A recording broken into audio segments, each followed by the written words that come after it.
नमस्कार दोस्तों, ढोल में पोल चैनल में आप सब मित्रों का हार्दिक स्वागत है।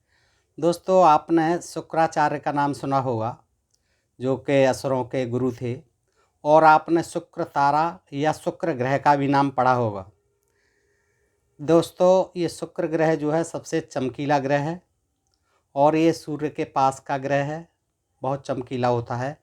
सूर्योदय से कुछ समय पहले और सूर्यास्त के कुछ समय बाद तक इस ग्रह की चमक बहुत अच्छी रहती है। और अंग्रेजी में वीनस नाम से, रोमन देवी जो सौंदर्य की देवी है वीनस, उसके नाम पर इनका नाम शुक्र या वीनस कहलाता है। दोस्तों, ये भी बड़ी रोचक कथा है कि शुक्र ग्रह का जन्म या शुक्र तारा का जन्म शुक्राचार्य से और शिव जी के लिंग से किस तरह से हुआ है। तो दोस्तों, आज हम वीडियो में आपको यही दिखाना चाहेंगे कि शुक्राचार्य का जन्म यानी शुक्र ग्रह का जन्म किस तरह से शिव जी के शिवलिंग के रास्ते बाहर निकल के हुआ है। और इससे पूर्व थोड़ा सा मैं आपको बताऊंगा इसी संदर्भ में कि अंधक जो है, हिरणाक्ष के बारे में तो आपने पढ़ ही लिया, सुन लिया, देख लिया कि हिरण्यकश्यप का भाई था और वो जो है पृथ्वी को लेकर के समुद्र में घुस जाता है। विष्णु जी वाराह का रूप रख के उसको मारते हैं पाताल में जाके, और फिर पृथ्वी को लाते हैं और पृथ्वी को ऊपर समुद्र पर स्थित कर देते हैं। तो दोस्तों, वो हिरणाक्ष जो मारा गया, उसी के पास कोई संतान नहीं थी और वो संतान चाहता था, और शिव जी की वो तपस्या कर रहा था अपने समय में। तो उसको जो है वरदान देते हैं और अंधक जो है उसको पुत्र के रूप में देते हैं हिरणाक्ष को। तो थोड़ा सा इसका संदर्भ है और फिर हम आते हैं मेन टॉपिक पर। तो दोस्तों, आपसे अनुरोध करूंगा कि ये बड़ा दिलचस्प और रोचक है, आप इसे अवश्य जानना चाहेंगे, आपकी जिज्ञासा होगी। तो दोस्तों, आइए बगैर किसी विलंब के, ये रुद्र संहिता शीर्षक है शिव पुराण। शिव पुराण से हम लेते हैं इसको, ये पेज नंबर 404 पर है वृत्तांत कि देखिए किस तरह से अंधक जो है पैदा होता है शिव जी के ही द्वारा, और वो हिरणाक्ष का पुत्र बन जाता है। दोस्तों, तो सनत कुमार जी कथा सुना रहे हैं और व्यास जी सुन रहे हैं। तो वो कहते हैं कि मुने पूर्व काल की बात है। ये तो इनका तकिया कलाम है कि पूर्व काल की बात है, क्योंकि शक सन सम्मत कुछ नहीं होता था। पूर्व काल की बात है। एक समय भक्तों पर कृपा करने वाले तथा देवताओं के चक्रवर्ती सम्राट भगवान शंकर को विहार करने की इच्छा हुई। तब वे पार्वती और गणों को साथ ले अपने निवास भूत कैलाश पर्वत से चलकर काशीपुरी में आए। एक समय वे उसके वरदान के प्रभाववश अनेकों वीराग्रगण्य गणेश्वरों और शिवा के साथ मंदराचल पर गए और वहाँ भी तरह तरह की क्रीड़ाएं करने लगे। एक दिन जब प्रचंड पराक्रमी कपर्दी शिव मंदराचल की पूर्व दिशा में बैठे थे, उसी समय गिरिजा ने नर्म क्रीड़ावश उनके नेत्र बंद कर दिए। क्रीड़ा में गिरिजा ने, पार्वती जी ने उनके नेत्र बंद कर दिए, शंकर जी के दोनों हाथों से बंद कर लिए। तब उनके नेत्रों के मुद जाने के कारण वहाँ क्षण भर में ही घोर अंधकार फैल गया। पार्वती के हाथों का महेश्वर के शरीर से स्पर्श होने के कारण शंभु के ललाट में स्थित अग्नि से संतप्त होकर मदजल प्रकट हो गया। मदजल, ललाट से स्पर्श से, उनके हाथों से, गिरिजा के हाथों से स्पर्श पाते ही उनके ललाट से मदजल प्रकट हो गया, जल प्रकट हो गया और जल की बहुत सी बूंदें टपक पड़ी। तदनंतर उन बूंदों ने एक गर्भ का रूप धारण कर लिया। देखिए, एक और विचित्र कथा। तदनंतर उन बूंदों ने एक गर्भ का रूप धारण कर लिया, जो आंख बंद करने से और आंखों से जो पसीना निकला, लाट से जो निकला, उसने गर्भ का रूप धारण कर लिया। उससे एक ऐसा जीव प्रकट हुआ जिसका मुख विकराल था। वह अत्यंत भयंकर, क्रोधी, कृतघ्न, अंधा, कुरूप, जटाधारी, काले रंग का और मनुष्य से भिन्न बेडौल और सुंदर बालों वाला था। देखिए, शिवजी के ललाट से भी निकला तो कैसा कुरूप आदमी, बेडौल आदमी निकला। देखिएगा, उसके कंठ से घोर घरघर शब्द निकल रहा था वह कभी गाता, कभी हंसता और कभी रोने लगता था और जबड़ों को चाटते हुए नाच रहा था। उस अद्भुत दृश्य वाले जीव के प्रकट होने पर शिवजी मुस्कुराकर पार्वती से बोले। क्या बोले? प्रिय, मेरे नेत्रों को मूंद कर तुमने ही तो यह कर्म किया है, फिर तुम उससे भय क्यों कर रही हो? शंकर जी के उस वचन को सुनकर गौरी हंस पड़ी और उनके नेत्रों पर से उन्होंने अपने हाथ हटा लिए। फिर तो वहां प्रकाश छा गया, परंतु उस प्राणी का रूप भयंकर ही बना रहा और अंधकार से उत्पन्न होने के कारण उसके नेत्र भी अंधे थे। नेत्रों से अंधा था, नेत्र भी अंधे थे। तब वैसे प्राणी को प्रकट हुआ देखकर गौरी ने महेश्वर से पूछा। क्या पूछा? भगवान, मुझे सच सच बताइए कि हम लोगों के सामने प्रकट हुआ यह बेडौल प्राणी कौन है? यह तो अत्यंत भयंकर है। किस निमित्त को लेकर किसने इसकी सृष्टि की है और यह किसका पुत्र है? उनके ललाट से निकल के पसीने की बूंदें, जो भी बूंदें थीं जल की, मद जल की, वो गर्भ का रूप धारण करती हैं और वो बेडौल प्राणी बन जाता है। फिर भी पार्वती जी कहती हैं गिरिजा जी कि महादेव जी ये कौन प्रकट कर दिया, कहाँ से प्रकट कर दिया, किसने प्रकट कर दिया? तो महेश्वर कहते हैं, अद्भुत चरित्र रचने वाली अंबिके, सुनो, जब तुमने मेरे नेत्र मूंद लिए थे उसी समय यह अद्भुत एवं प्रचंड पराक्रमी प्राणी मेरे पसीने से प्रकट हुआ। देखिए, उन्होंने रहस्य बताया। इसका नाम अंधक है, क्योंकि ये अंधा है, इसका नाम अंधक है। तुम ही इसको उत्पन्न करने वाली हो, तुम ही ने उत्पन्न किया है। अतः सखियों सहित तुम्हें करुणापूर्वक इसकी गणों से यथा योग्य रक्षा करते रहना चाहिए। आर्य, इस प्रकार बुद्धिपूर्वक विचार करके ही तुम्हें सब कार्य करना चाहिए। मुझे अपने स्वामी के ऐसे वचन सुनकर गौरी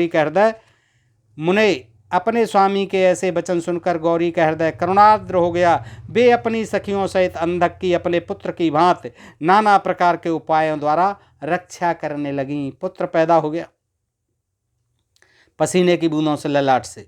तदनंतर शिशिर ऋतु आने पर दैत्य हिरणाक्ष पुत्र की कामना से उसी वन में आया, क्योंकि उसकी पत्नी ने उसके ज्येष्ठ बंधु की संतान परंपरा को देखकर उसे संतानार्थ तपश्चर्या के लिए प्रेरित किया था। उसकी पत्नी ने कहा था कि आपके भाई के पुत्र हैं, आपका क्यों नहीं है?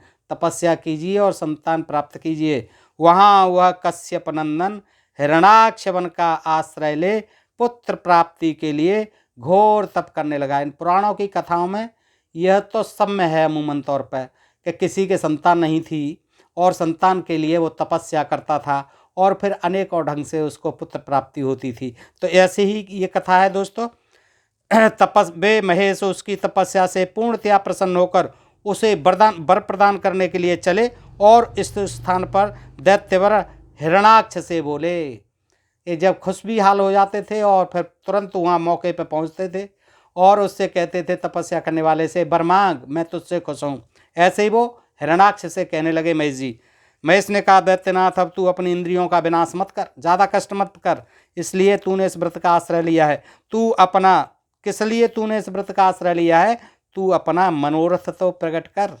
मैं वरदाता शंकर हूँ, अतः तेरी जो अभिलाषा होगी वह सब मैं तुझे प्रदान करूँगा। तो हिरणाक्ष ने कहा, चंद्रभाल, मेरे उत्तम पराक्रम संपन्न तथा दैत्य कुल के अनुरूप कोई पुत्र नहीं है, इसलिए मैंने इस व्रत का अनुष्ठान किया है। देवेश, मुझे परम बलशाली पुत्र दीजिए। सनत कुमार जी कहते हैं, मुने व्यास जी, दैत्यराज के उस वचन को सुनकर, अच्छा, ये कथा कहानी एक दूसरे को सुनाते रहते हैं, कहीं व्यास जी सुनाते हैं और ये दूसरों की कहानियाँ सुनाते रहते हैं, जैसे कि इनको सब देखते रहते थे और सब पता रहती थी ये किस्सा कहानी। तो वो सुना रहे हैं सनत कुमार जी। आगे कहते हैं, मुने, दैत्यराज के उस वचन को सुनकर कृपाल शंकर प्रसन्न हो गए और उससे बोले, दैत्याधिप, तेरे भाग्य में तेरे वीर से उत्पन्न होने वाला पुत्र तो नहीं लिखा है, किंतु मैं तुझे एक पुत्र देता हूँ। मेरे पास तैयार है। मेरा एक पुत्र है जिसका नाम अंधक है। वह तेरे ही समान पराक्रमी और अजेय है।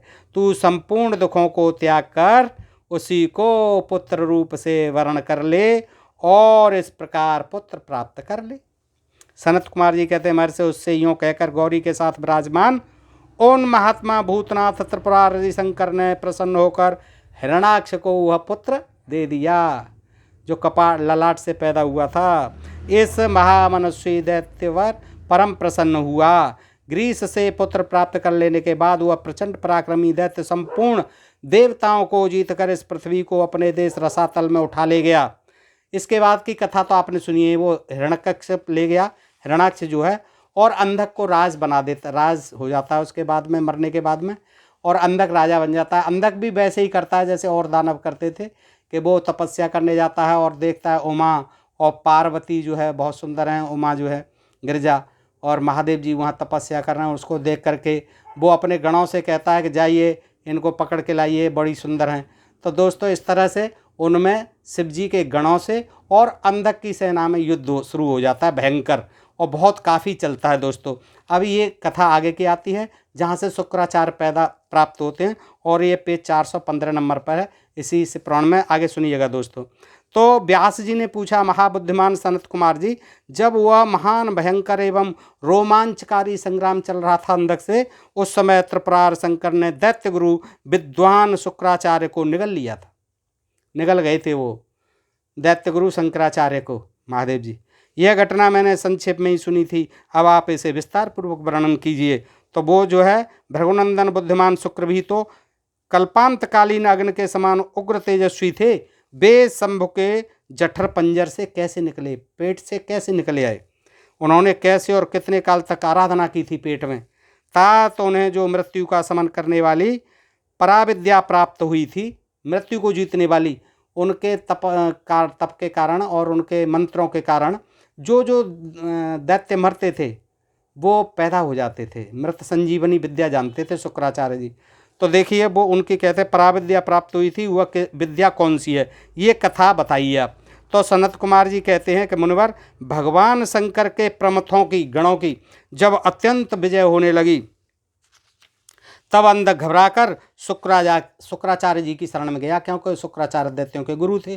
तो जब वो हारने लगा अंधक और उसकी सेना और उसके शंकर जी के गण जीतने लगे, तो घबराकर शुक्राचार्य की शरण में जाता है और उसने गिड़गिड़ाकर मृत संजीवनी विद्या के द्वारा मरे हुए असुरों को जीवित करने की प्रार्थना की।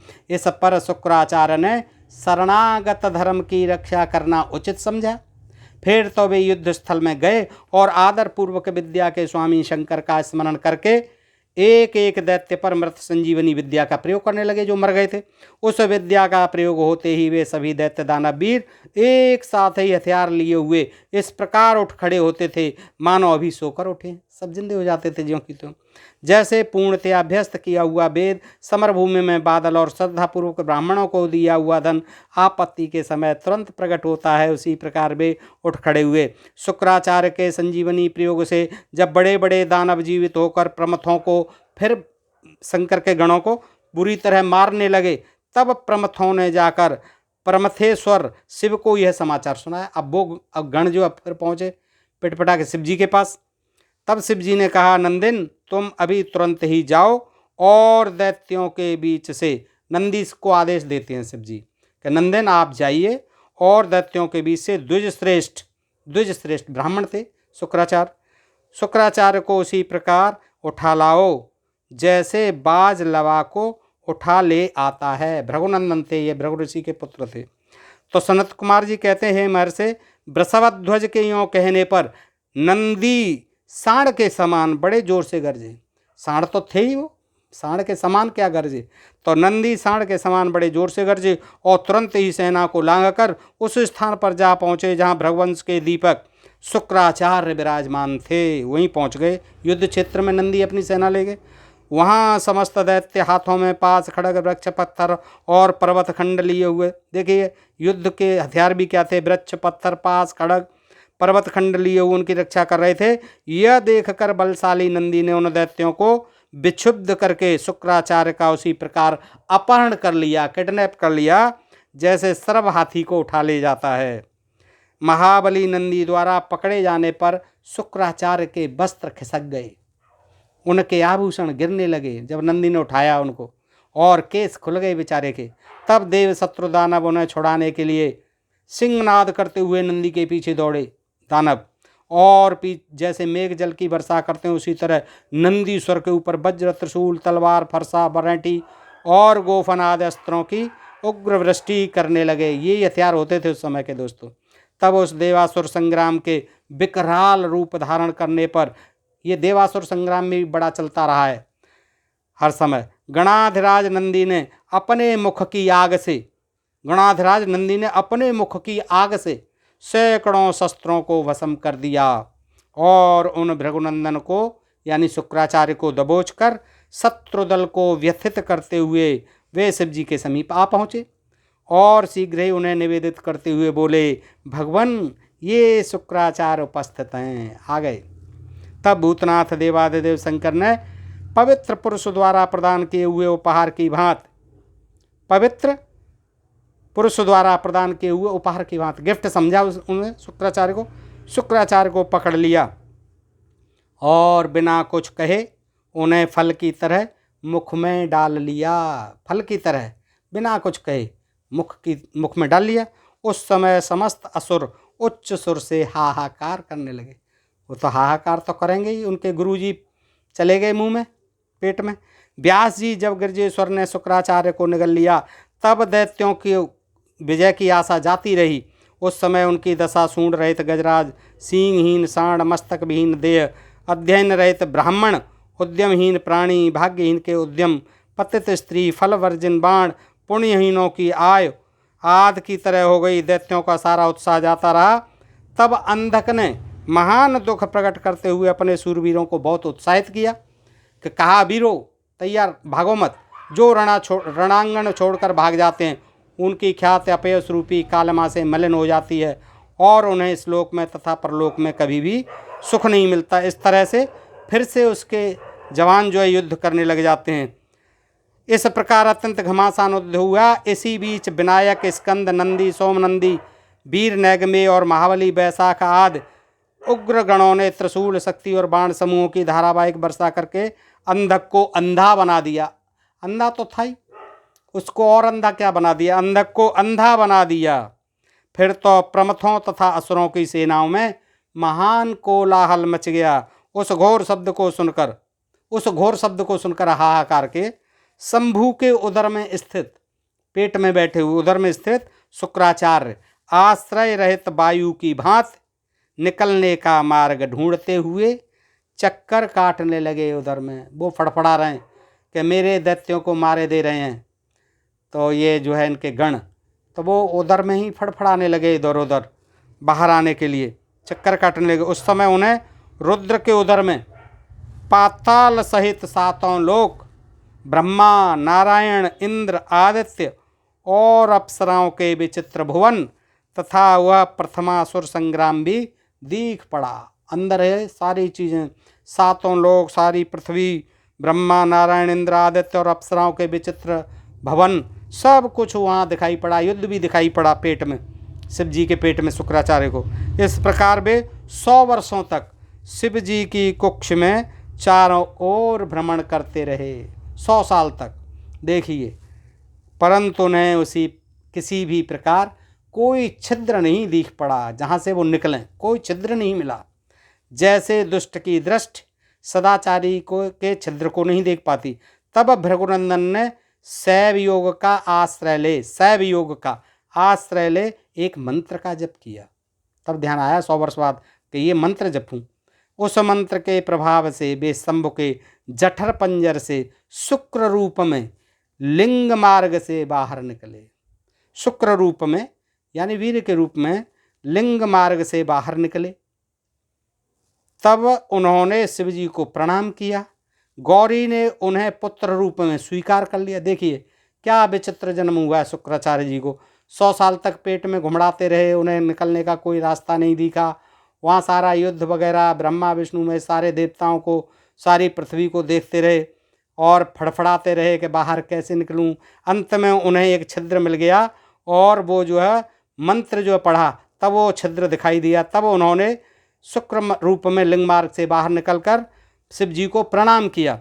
गौरी ने उन्हें पुत्र रूप में स्वीकार कर लिया। ये भी पुत्र आ गए दूसरे, एक अंधक आ गया था पसीने से, और विघ्न रहित बना दिया। तदनंतर करुण सागर महेश्वर भृगुनंदन शुक्राचार्य को वीर्य के रास्ते से निकला हुआ देखकर मुस्कराते हुए बोले।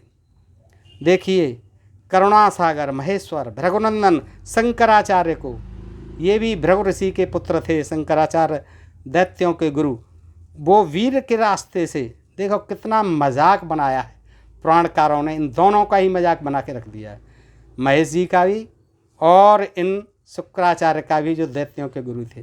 कितनी पतित कहानी लिखी है इनके जन्म की, शुक्र की, कि शुक्राचार्य को किस तरह से ठिकाने लगाया, शुक्र रूप में पैदा हुए। शुक्राचार्य को वीर के रास्ते से निकला हुआ देखकर मुस्कुराते हुए शिव जी बोले, क्या कहे, भृगुनंदन, चूंकि तुम मेरे लिंग मार्ग से शुक्र की तरह निकले हो, शुक्र की तरह निकले हो, इसलिए अब तुम शुक्र कहलाओगे। शुक्र की तरह निकले हो, वीर की तरह निकले हो, इसलिए आज से तुम शुक्र कहलाओगे। जाओ, अब तुम मेरे पुत्र हो। इस तरह से ये शुक्र ग्रह जो है शिव जी का पुत्र है, जो आपने देखा कि किस तरह से वो लिंग मार्ग से 100 साल बाद पेट में रहने के बाद, परेशान होने के बाद निकले हैं। तो सनत कुमार जी आगे कहते हैं, मुनीश्वर देवेश्वर शंकर के यों कहने पर सूर्य के सदृश कांतिमान शुक्र ने पुनः शिव जी को प्रणाम किया और वे हाथ जोड़कर स्तुति करने लगे। भगवान, आपके पैर, सिर, नेत्र, हाथ और भुजाएं अनंत हैं। आपकी मूर्तियों की भी गणना नहीं हो सकती। आप संपूर्ण सुरों और असुरों की कामना पूर्ण करने वाले हैं तथा अनिष्ट दृष्टि से देखने पर आप संहार भी कर डालते हैं। ऐसे स्तवन के योग्य आपकी मैं किस प्रकार स्तुति करूं? हे मुने, इस प्रकार शुक्र ने शिव जी की स्तुति करके उन्हें नमस्कार किया और उनकी आज्ञा से वे पुनः दैत्यों के समूह में युद्ध के लिए जा मिले। तो दोस्तों, इस प्रकार से आपने देखा हमारे शुक्र ग्रह का किस तरह से शुक्राचार्य जी से और इनके शिव जी के लिंग से शुक्र रूप में निकल करके जन्म हुआ है। ये विचित्र कथा जो है इसी देश में, हमारे देश में ही है, बाकी तो उसको वीनस और ग्रह के रूप में जानते हैं बाहर के लोग। तो दोस्तों, ऐसे ही प्रसंग सुनते रहने के लिए आपका अपना चैनल ढोल में पोल ऐसे ही प्रसंग लाते रहेगा, इसलिए सब्सक्राइब करते रहें। सुनने के लिए बहुत बहुत धन्यवाद। जय हिंद, जय भारत, जय मूल निवासी दोस्तों।